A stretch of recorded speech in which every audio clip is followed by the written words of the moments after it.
who in today's times, feel fine that it is okay for them to go blow any masjid, or do a suicide bomb and kill themselves and kill a lot of. This is absolute rubbish. Islam never ever can, appreciate anything like this. Inshallah ta'ala. Of course, we are almost, finishing as far as our time is concerned.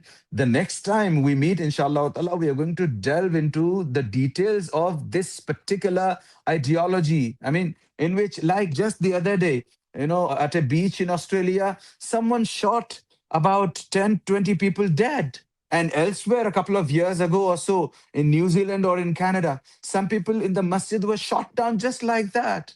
I mean, sometimes Muslims are found doing it, and some other times others are found doing it. At least Muslims should not be doing these acts of wars or these acts of crimes. This is absolute rubbish. In fact, Islam actually not only disapproves of anything like that, but Islam condemns these acts in the strongest possible terms. And this ideology is propagating because some people have actually developed an idea. Once again, this goes back to some modern day thinkers.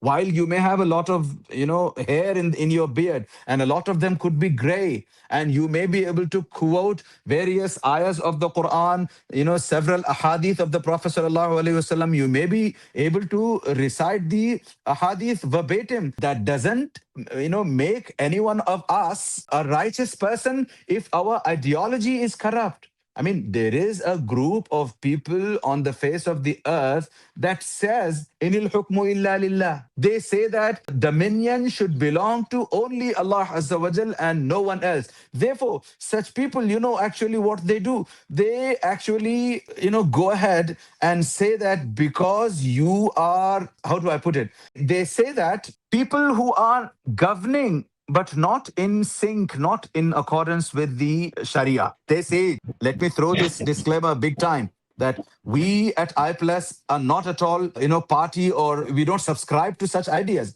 We are saying there is this faction who believes in this ideology. What is that ideology? They say that those who are not ruling the land in accordance with the teachings of the Quran and the Sunnah, they are considered kuffar, they say. And those who are helping the people who help them in conducting business like that, in running offices, regimes like that, they say that since those people who are associated with them, those people who are hand in glove with them, help them one way or other, they say that such people are also kuffar. And because the commoners are not in a position to do anything, or the commoners are not doing enough to counter them, enough to revolt them, they say they are also kuffar.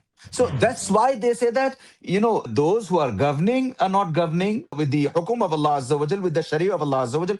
Those who support the regime, they are not governing, they are not helping them come back to governing according to the Sharia of Allah Azza wa Jal. And the commoners, because they are not doing anything in order to bring them down, etc., these people say that such people are kuffar. I mean, it is the ideology of Khawarij, is what I'm saying. And a lot of people subscribe to this idea. I mean, for one, if I'm not wrong, Dr. Israr Ahmad also, is of this opinion.